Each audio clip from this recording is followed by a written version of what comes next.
My name is Leo. I'm an architect. In my world, everything has a place, a purpose, a structural integrity that you can trust. I design buildings meant to last for 100 years, foundations sunk deep into bedrock, lines clean and true. My life, the one I've built with my wife, Clara, is much the same. It's a quiet, orderly existence in a suburb where the lawns are green and the biggest drama is usually a misplaced recycling bin. I find comfort in this order. I need it.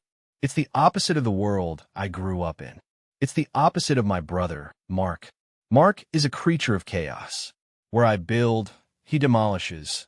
Not with a wrecking ball, but with a charming smile, a series of bad decisions, and an unshakable belief that the world, and specifically my wallet, owes him a living. The Tuesday it all began was a perfect example of my carefully constructed life. I was on the floor of our living room, the afternoon sun slanting through the big window I designed myself, helping my son, Sam, with his latest project. He was turning 8, and for him, that was an event of historical significance. He was meticulously drawing plans for his birthday party. Not just any party. It was the Dino Dig adventure. And the entrance, Dad, he said, his tongue sticking out in concentration as he drew a wobbly archway, has to have vines, and a sign that says, "Enter at your own risk." His excitement was the kind of pure, unvarnished joy that makes a parent's world feel whole. Clara was leaning against the doorframe, smiling. She's a graphic designer, and she appreciates a good plan. She caught my eye and gave me a look that said, "This is it. This is perfect." And it was, until my phone buzzed. The caller ID was just one word, Mark. A familiar knot tightened in my stomach.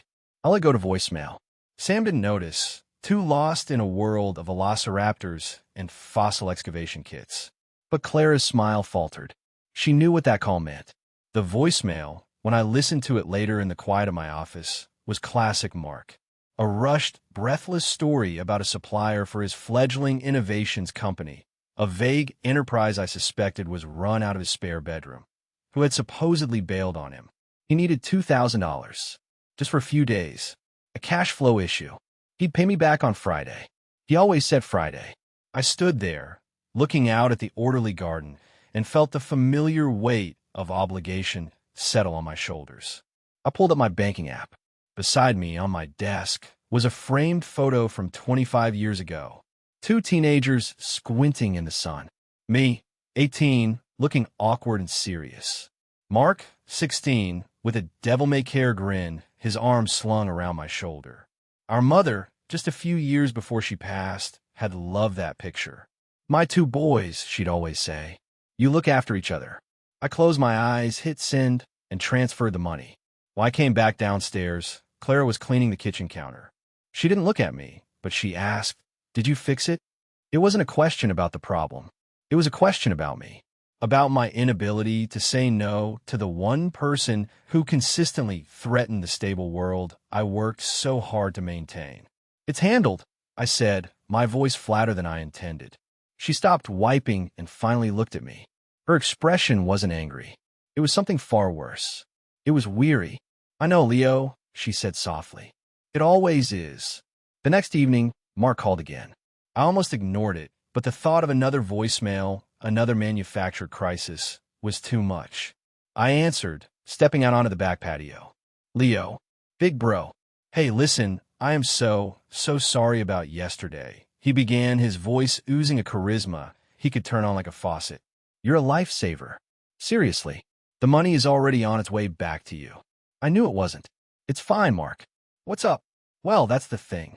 I was thinking, I feel like a total leech lately, and I want to make it up to you. To the family. Little Sammy's birthday is coming up, right?" The knot in my stomach returned, tighter this time. "Yeah, the weekend after next." "Perfect. Listen, my place is way bigger than yours, and the backyard is perfect for a bunch of kids to run wild. Let me throw the party for him. My treat. Seriously, I want to handle everything. The food, the decorations, all of it. A real blowout for my favorite nephew." The offer was a Trojan horse, and I could practically see the soldiers peering out from inside. But part of me, the stupid, hopeful part that always seemed to survive no matter how many times it was beaten down, wanted to believe him. The part of me still trying to absolve a 25-year-old guilt. I don't know, Mark, I said, hedging. Clara and Sam have already planned everything. The whole Dino Dig theme. Dino Dig. I love it. We could do it bigger. Better. I'll get a real archaeologist. Well, maybe a college kid in a pith helmet. We'll bury fake bones in the garden. It'll be epic. Come on, Leo. Let me do this. For Sam. For you. He was good. He knew exactly which buttons to push. The appeal to my son's happiness. The performance of generosity. The subtle implication that refusing would be an insult. I hesitated, and he filled the silence. Just give me the details, your credit card for the party stuff. I'll use my corporate discount where I can, save you some money, and I'll handle the rest. You guys just show up and be the guests of honor. I should have said no. 1,000 alarm bells were screaming in my head. I could feel Clara's inevitable sigh, see the look of resignation in her eyes. But then I pictured Sam's face, imagining the epic party Mark described. And I heard our mother's voice, a faint echo in my memory. You look after each other. Maybe this was it. Maybe this was the grand gesture that would finally balance the scales.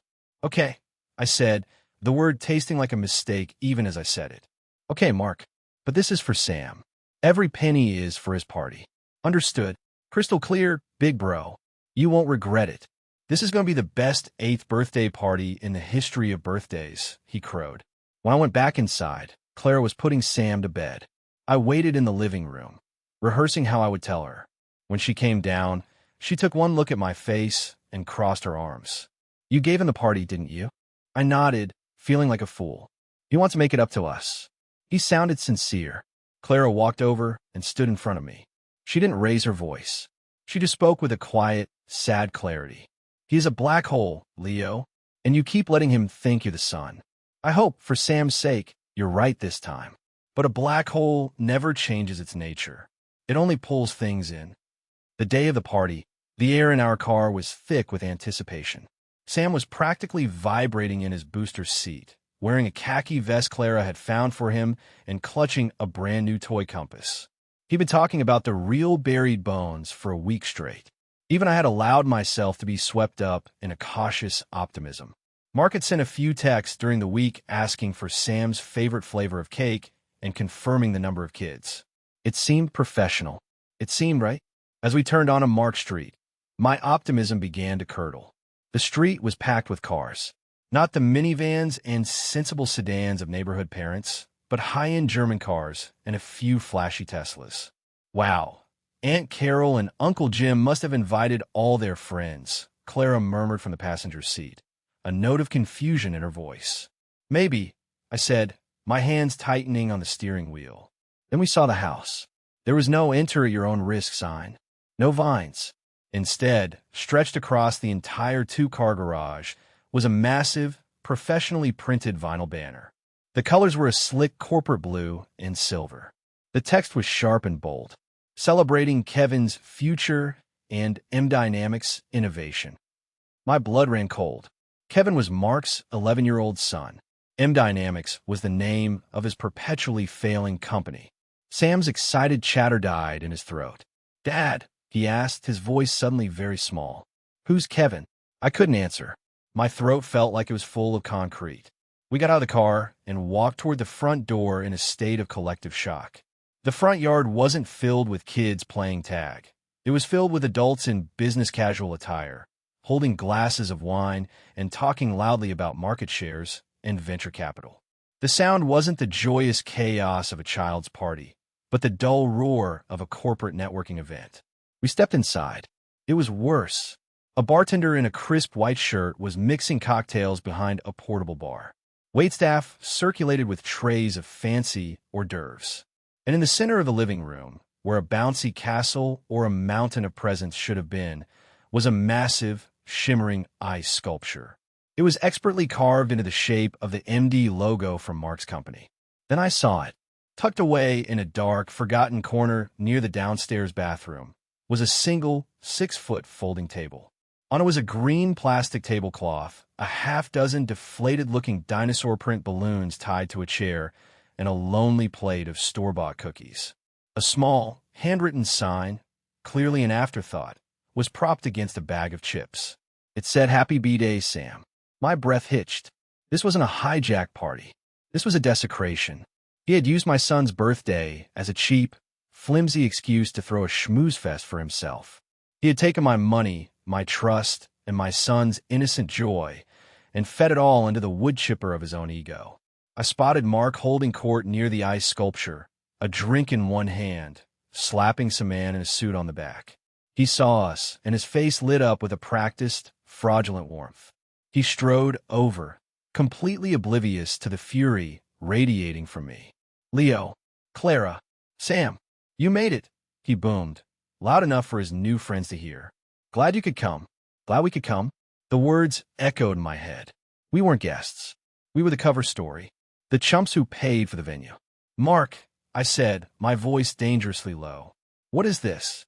He leaned in, dropping his voice to a conspiratorial whisper, a foul-smelling cloud of wine breath washing over me. "It's brilliant, right? I had all these potential clients I needed to impress, and Sam's party was the perfect excuse to get them all in one room. Two birds, one stone. It's called synergy, bro." He winked, as if sharing a clever secret, and my vision went red at the edges. I stared at Mark's grinning face, at the smug self-satisfaction in his eyes, and the carefully ordered world inside my head fractured. The architect in me, the man who believed in foundations and structural integrity, felt the ground give way. And in that chasm, a memory I'd spent a lifetime trying to bury clawed its way to the surface. The scene shifts. I'm 18, sitting at the cheap laminate desk in my childhood bedroom. The air is thick with the humid heat of a late August evening. In front of me is the application for a full scholarship to one of the best architecture programs in the country. It's my one ticket out of our dead-end town, my one chance to build a different life. My hands are shaking as I fill in the final sections. This application is my entire future. The phone rings downstairs. My mother answers. Her voice, usually so calm, rises in panic. A few minutes later, she's at my door, her face pale. "Leo, it's Mark. He took the car without asking. There's been an accident. He's okay, but he's at the police station. He's 16. They could charge him as an adult. You have to come down there. You're the responsible one. You can talk to them, explain." I look at the application in front of me. There's a section that asks, "Have you or any immediate family members had any legal troubles?" I freeze. A cold, selfish calculation runs through me. If I go down there, if I get involved, my name will be on a police report. It could jeopardize everything. It's not fair. I didn't do anything. "Mom, I can't," I hear myself say, the words feeling like poison in my mouth. "I have to finish this. It's due tomorrow." The look on her face is one I'll never forget. A deep, wounded disappointment. "Your brother, Leo, he made his choice," I say, my voice hard, trying to convince myself. "He needs to learn." I didn't go. I stayed and finished the application. My father went instead, but the damage was done. Mark got slapped with a reckless driving charge that haunted him for years, costing him opportunities, making his already chaotic path even harder. I got the scholarship. I built my new life on a foundation that I knew, deep down, was cracked by a moment of cowardice. Later, I saw Mark. He didn't yell. He didn't scream. He just looked at me with the flat, dead eyes of betrayal and said, "You weren't there for me." The memory dissolved, leaving its bitter taste in my mouth. I looked from my brother's fraudulent smile to my son's crushed expression. Sam was standing by the sad little table, listlessly picking at a cookie, his Dino Dig vest looking like a cruel joke. And I saw the same look of betrayal in his eyes that I'd seen in Mark's all those years ago. The cycle was repeating, only this time, my inaction wasn't born of ambition, but of a misplaced, guilt-ridden sense of duty. Kevin, Mark's son, swaggered over to the table with a few of his friends. He was a miniature version of his father, all unearned confidence. He pointed at Sam's party supplies. "My dad says this party is for important people," he announced loudly. "Not for babies who like dinosaurs." That was it. That was the sound of the structure finally collapsing. Clara appeared at my side. She didn't look at Mark. She looked right at me, her eyes boring into mine, and her voice was low and firm, a steel beam in the wreckage of the moment. Leo, look at your son. The past is the past. This is now. What are you going to do? I didn't answer Clara. I didn't need to. Her words had severed the last rotten cord of my obligation. I walked over to the corner, knelt in front of my son, and ignored the whole charade around us. Hey, champ, I said softly. This party is a bust. What do you say we blow this popsicle stand and go get some real pizza? Just the three of us. Sam's eyes, which had been dull and watery, flickered with a tiny spark of hope. He looked over my shoulder at the crowd, at his cousin, at the whole loud, phony spectacle. He then looked back at me and gave a small, solemn nod. We left without a word to anyone. I gathered Sam's small, unopened presents. Clara picked up his vest from the floor, and we walked out the front door. Mark was too busy laughing with a potential investor to even notice we were gone. No one stopped us. No one cared. The silence in the car on the way to the pizza place was heavier than any argument. It was the sound of a deep, fundamental shift. I glanced in the rearview mirror at Sam. He wasn't crying. He was just staring out the window, his shoulders slumped. A child's disappointment is a quiet, devastating thing. He had been so full of joy this morning, and my weakness had allowed it to be stolen from him. That night, after Sam was asleep, tucked in after 2 giant slices of pepperoni pizza and a promise that we'd have our own real Dino Dig adventure, I couldn't settle. The anger that had been a slow burn all day was now a white-hot furnace in my gut. I went into my home office, the one place where I had complete control, and turned on my computer. I pulled up my credit card statement online. The pending charges were all there. My eyes scanned the list. Each line item a fresh stab of betrayal. Valet parking service, $750. Professional bartending, LLC, $1,200. Gourmet catering company, $3,850. M Dynamics custom ice sculpture, $950. Corporate banners and printing, $645.50. Miscellaneous party supplies, balloons and paper plates, $35. And the total at the bottom, $8,430.50. He had spent over $8,000 of my money to throw a party for himself and had the audacity to allocate $35 to my son. It was all there in black and white, an invoice for my soul, a receipt for my stupidity. I didn't yell. I didn't punch the wall, though every muscle in my body screamed for some kind of physical release. I did what an architect does when faced with overwhelming chaos. I tried to impose order. I pulled out a fresh sheet of vellum, the kind I use for final blueprints. I took a graphite pencil from its holder, and I started to sketch. Not a building, just lines. Sharp, angry, intersecting lines. I pressed down hard, the graphite groaning under the pressure. I drew grids, boxes, impossible structures with no foundation, teetering on the edge of collapse. It was a physical manifestation of my rage, a desperate attempt to channel the inferno inside me into something I could control, something with clean edges. But the chaos was too much. The pencil tip snapped, skittering across the paper and leaving a deep, ugly scar. Just like Mark had done to my family. Just like he had done to my life. The next morning, I felt a strange and terrible calm. The rage had burned itself out, leaving behind something cold, hard, and clear. A piece of rebar pulled from fire. I drank my coffee, watched the sun rise, and knew exactly what I had to do. I was done fixing cracks.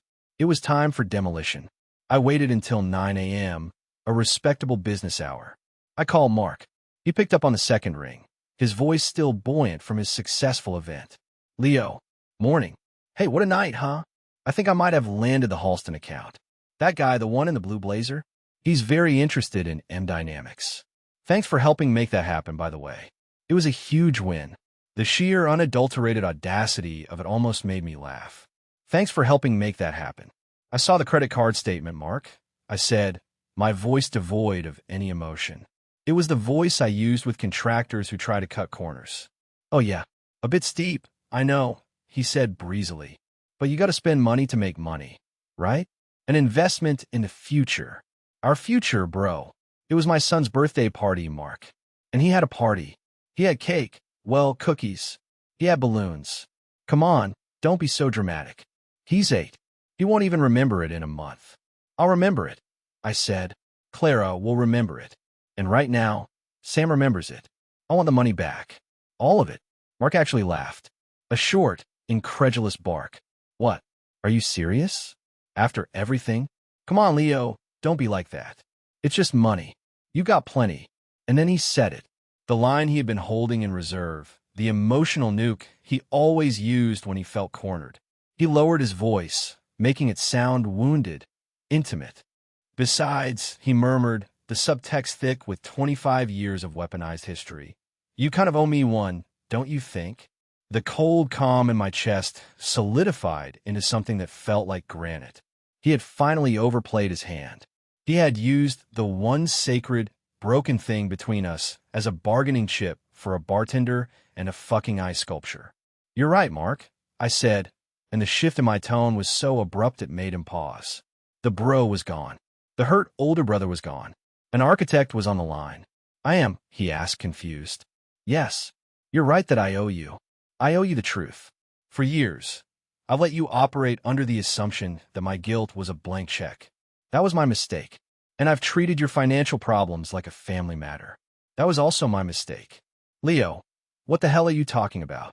I'm talking about the charge on my statement from corporate banners and printing.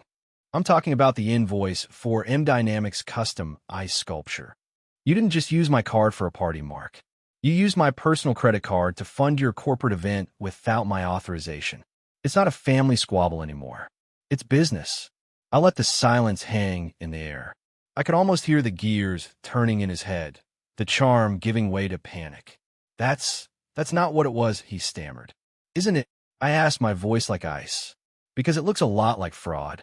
And fraud is a very different kind of trouble than being a deadbeat brother.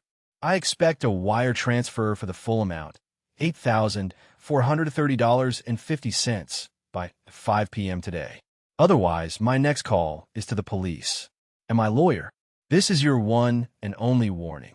I hung up before he could respond. I stood there, the phone in my hand, and for the first time in my adult life, I felt no guilt. Only clarity. The wire transfer confirmation arrived in my email at 4:52 p.m. The subject line was a single, petulant word. Happy. I deleted it without a reply. Getting the money back was never the point. It was about drawing a line, not in the sand, but in concrete. That evening, I sat down with Clara at our dining room table. For the first time, I didn't hide anything. I told her about the depth of my guilt over the incident when we were teenagers, how it had governed my relationship with Mark, how I had allowed it to poison our lives. I laid the flawed blueprint of my own psyche out on the table. She listened patiently, and when I was done, she reached across the table and took my hand. That wasn't your fault, Leo, she said. You were a kid. A scared kid trying to build a future. Your only mistake was letting a 16-year-old's bad decision define the rest of your life. And ours. She squeezed my hand. So what's the new plan, architect? Demolition, I said, and a complete rebuild. The next day, I began the systematic process of severing every rotted tie that connected my life to his. It was a strange, liberating kind of work. First, I called our mobile service provider. For years, Mark, his wife, and Kevin had been on my family plan. I had been paying their bills without a second thought. I spent 20 minutes on the phone with a customer service agent, calmly explaining that I was removing 3 lines from my account. Yes, I'm sure, I repeated. They can open their own account if they wish. Next, I went through my financial records. I found the automatic payment I'd set up 2 years ago for an anonymous benefactor scholarship to the Northwood Elite Sports Academy. This was the prestigious, outrageously expensive private swim academy where Kevin trained. Mark had pleaded poverty, saying Kevin's God-given talent would go to waste. So I've been secretly funding his son's athletic ambitions. It was another brick in the wall of my penance. I found the number for the academy's administrative office. A polite woman answered. Hello, I said, my voice steady. My name is Leo Parker. I'm calling regarding the anonymous scholarship for Kevin Parker. Oh yes, mister. Well, anonymous, she said kindly. We are so grateful for your continued support. I'm calling to inform you that the support will be ending, I said. The payment for this month has already cleared, but all future payments are to be canceled, effective immediately. There was a surprise pause. Oh, I see. May I ask why? The benefactor's financial situation has changed, I said, which was true. I was no longer willing to have my finances drained. You'll need to speak with the boy's parents about arranging a new payment method if he is to continue. Of course. I'll let them know. Thank you for your past generosity, she said, her professional tone barely concealing her shock. I hung up the phone. It wasn't an act of revenge against my nephew. Kevin was just a product of his father's entitlement. This was an act of reality. I was no longer willing to bankroll Mark's vicarious ambitions. I was no longer the silent, guilty benefactor. The foundation of his life, which had been secretly resting on my support beams, was about to feel its own weight for the first time, and I had a feeling it wasn't built to code. For a week, there was silence. It was an unnerving quiet, the kind of stillness that comes before a storm. I half expected a barrage of angry texts or a dramatic, tear-filled phone call from Mark. Nothing. It was only later that I realized he hadn't been silent. He had been plotting. He was building his weapon. The attack came on a Wednesday morning, delivered not with a shout, but with the sterile chime of an incoming email. The sender was the headmaster of Sam's school, and the subject line was formal complaint. My heart hammered against my ribs as I opened it. Attached was a PDF. It was a formal letter written by Mark on M Dynamics letterhead. It was a masterpiece of manipulative fiction. In the letter, Mark painted himself as the victim of a cruel, vindictive vendetta. He claimed that after a minor family misunderstanding over a party, his wealthy and influential brother, Leo Parker, had launched a campaign to destroy his life and his son's future. He wrote that I had used my community status. He made a specific, pointed reference to the fact that my firm had designed the school's new library to poison the well against his son, Kevin. He alleged that I was jealous of Kevin's athletic prowess and had deliberately sabotaged his chances by withdrawing my promised financial support in an act of petty revenge. The most insidious part was how he wove Sam into the narrative. He claimed that my son, prompted by his parents, was now making false allegations of bullying against Kevin to further our family's harassment campaign. He was framing an 8-year-old victim as an aggressor. He finished the letter by formally requesting an investigation into my unethical use of influence and demanding that the school and its affiliates, a clear reference to the swim academy, protect his son from our continued emotional and psychological abuse. He had CC'd the district superintendent and the director of the Northwood Elite Sports Academy. I felt the blood drain from my face. This was beyond anything I could have imagined. He wasn't just lying. He was attempting to use the very systems of order and authority I respected to dismantle my reputation. He was threatening my family, my profession, and my name in the community I called home. I read the email 3 times, a cold rage building inside me. Clara came into my office, a cup of coffee in her hand. She saw the look on my face and set the mug down. "What is it?" I turned the monitor towards her. She read the letter, her expression hardening from concern to disbelief and finally to a cold, focused anger that mirrored my own. "That son of a bitch," she whispered, her voice shaking with fury. "He's using our son as a weapon." She looked at me, and all the weariness was gone from her eyes. It was replaced by the fierce, protective fire of a mother. "Okay, architect," she said, her voice low and steady. "He has declared war. It's time you showed him your blueprints for battle." I looked at the slanderous letter on my screen, then at my wife's resolute face. The last vestiges of the passive, guilt-ridden man I used to be crumbled to dust. Mark had made a critical error.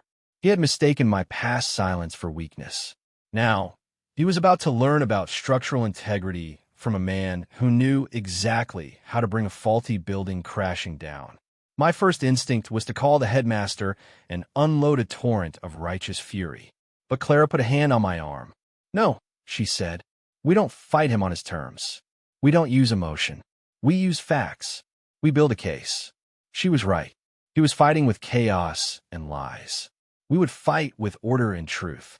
We spent the next 48 hours in a state of controlled, focused activity. We didn't just get angry, we got organized.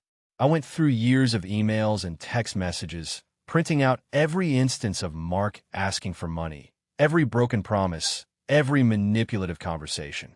I compiled a file of bank statements showing the thousands of dollars I had transferred to him over the years. We created a precise timeline of events, from the initial party planning to the fraudulent credit card charges to the cancellation of the academy funding. We were building a fortress of evidence. We requested a formal, in-person meeting with the headmaster, Mr. Harrison, and we specifically asked that the director of the Northwood Academy, a woman named Ms. Albright, also be present. The morning of the meeting, I felt a tremor of the old anxiety, but as I put on my suit jacket, I felt more like an attorney preparing for trial than a victim. We walked into the school office not as accused parents, but as prepared professionals. Mr. Harrison and Ms. Albright were seated at a large conference table, their expressions neutral but tense. They listened without interruption as I laid out our case. I didn't raise my voice. I presented the facts chronologically, referencing the thick binder of documents we'd placed on the table between us. I explained the history of financial dependency, the hijack party, and the credit card fraud. I explained that the cancellation of the academy funding was not an act of revenge, but the logical consequence of my brother's actions. When I finished, there was a heavy silence. Mr. Harrison looked at the binder. "This is comprehensive," he said, an understatement. But the real turning point didn't happen in that office. It happened the next day, at school pickup. Clara was waiting for Sam when a woman she vaguely recognized from the PDA approached her. Her name was Sarah. "Excuse me, Clara," she said, her voice hesitant. My son is in Kevin Parker's class. I heard a rumor that Mark filed some sort of complaint against your family." Clara braced herself, expecting a confrontation. "Yes, he did." Sarah wrung her hands. "I knew it was garbage," she said, a rush of angry energy in her voice. "Listen, Kevin has been a terror for years.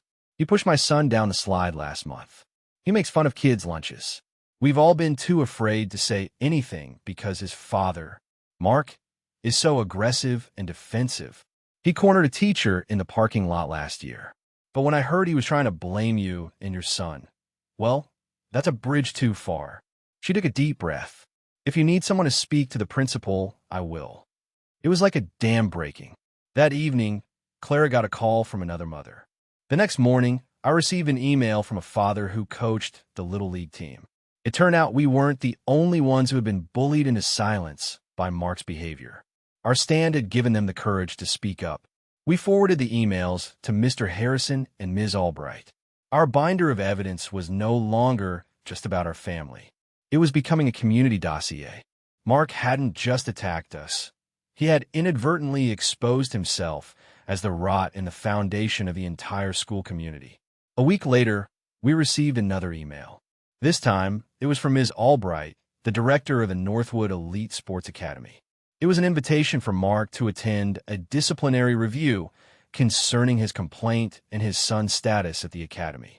We were not asked to attend. This was no longer about us. I heard later what happened in that meeting.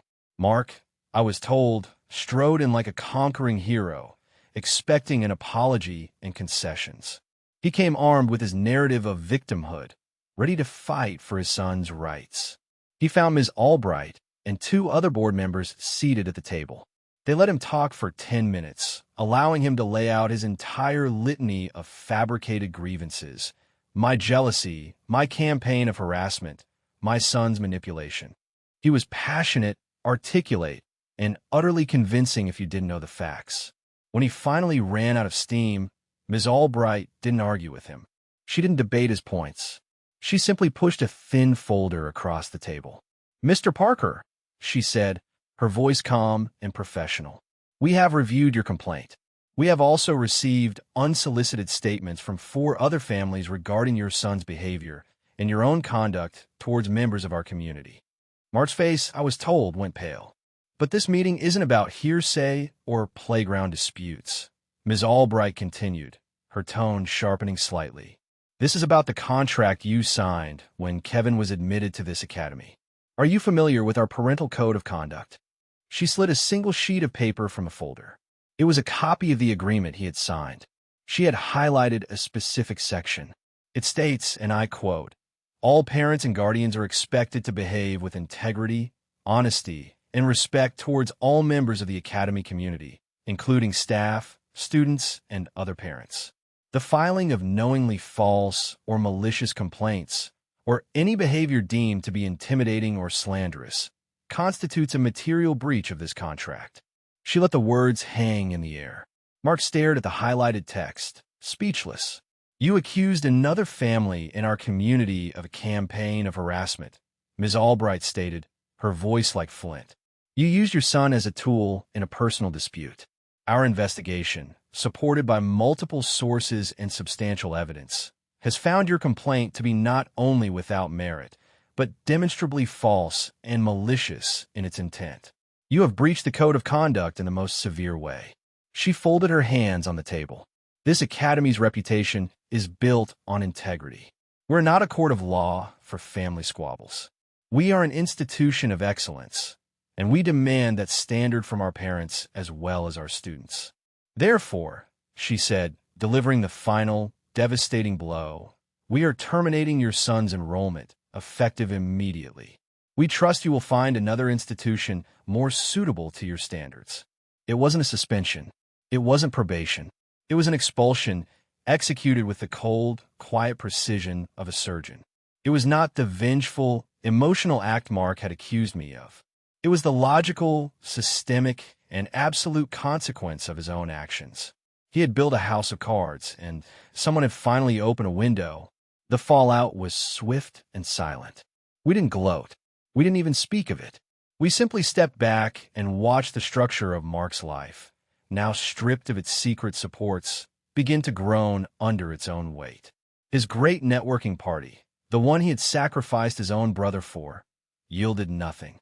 The clients he'd tried so hard to impress were the same people who had heard the whispers about his malicious complaint. No one wanted to do business with a man who created that much drama. M Dynamics continued its slow, inevitable slide into obscurity. Losing Kevin's spot at the Northwood Academy was the biggest blow. It wasn't just about swimming, it was about status. It was Mark's primary source of vicarious pride, the one thing he could hold up to the world, and to me, as proof of his success as a father. Now it was gone. He couldn't afford a comparable private institution, and the local public swim team felt like a humiliating step down. One afternoon, I got a call from my Uncle Robert, my father's older brother. He was a retired contractor, a man of few words and even less bullshit. "Leo," he grunted, "heard about what happened with your brother and the school." "Yeah," I said, waiting for a lecture or an "I told you so." "Good," was all he said. "It takes a long time to tear down a badly built house, especially when you're sentimental about it. Now you can build something that lasts." He hung up. It was the most validating conversation I'd had in years. The final communication from Mark came a month later. It wasn't a call, but a long, rambling voicemail left at 2 in the morning. It was a journey through the ruins of his psyche. It started with blame, accusing me of destroying his life over a stupid party. It shifted to pleading, begging me to call the academy and fix this, promising he'd do anything. Then his voice cracked, and it devolved into a pathetic, wheezing whimper about how our mother would be so disappointed in me, how I'd abandoned him, just like that first time. I sat in the dark of my office and listened to the entire message. I heard the rage, the desperation, the self-pity. But for the first time, I didn't hear the pull of my own guilt. The ghost of that 16-year-old boy no longer had a hold on me. When the message ended, I held my thumb over the screen for a long moment. Then, with a quiet finality, I pressed delete. Months have passed. The chaos has receded, leaving behind a quiet, clean space. The change is most visible in Sam. The withdrawn, hesitant boy from the day of the party is gone. He's found a new passion in a robotics club at school, a place where his meticulous planning and imagination are celebrated. He spends hours building complex Lego structures on the living room floor, creating worlds with their own rules and logic. This afternoon, I'm down on the floor with him, helping him find a specific 2x4 flat piece. He's explaining the intricate gearing system he's designed for a robotic arm. He's confident, articulate, and happy. His world is full of possibility again. Clara comes in with 2 glasses of lemonade. She sits on the rug with us, watching Sam work, and gives my hand a gentle squeeze. Her eyes no longer hold that weary disappointment. They are clear and calm, reflecting the peaceful order of a life we have reclaimed. Our partnership isn't just a silent agreement anymore. It's a living, breathing thing, rebuilt on a foundation of honesty and mutual respect. We are a team. I look at the intricate Lego creation, at its interlocking parts and solid base, and I realize the truth. For 25 years, I had been trying to be my brother's keeper, but what I really was the chief engineer of his dysfunction. I kept patching the cracks in his flawed foundation out of a misguided sense of guilt, never realizing that my efforts were only delaying an inevitable collapse and weakening my own structure in the process. I didn't heal my past by destroying my brother. I healed it by finally becoming the protector my son needed. I healed it by becoming the man I was always meant to be. Not the one who avoids conflict, but the one who designs a life strong enough to withstand it. They say blood is thicker than water. They don't tell you that sometimes you have to tear out the faulty plumbing to stop the whole house from being flooded. I've learned that some structures are simply beyond repair. The only thing to do is to clear the site and build something new, something true, on solid ground. And for the first time in a long time, the blueprint is perfectly clear.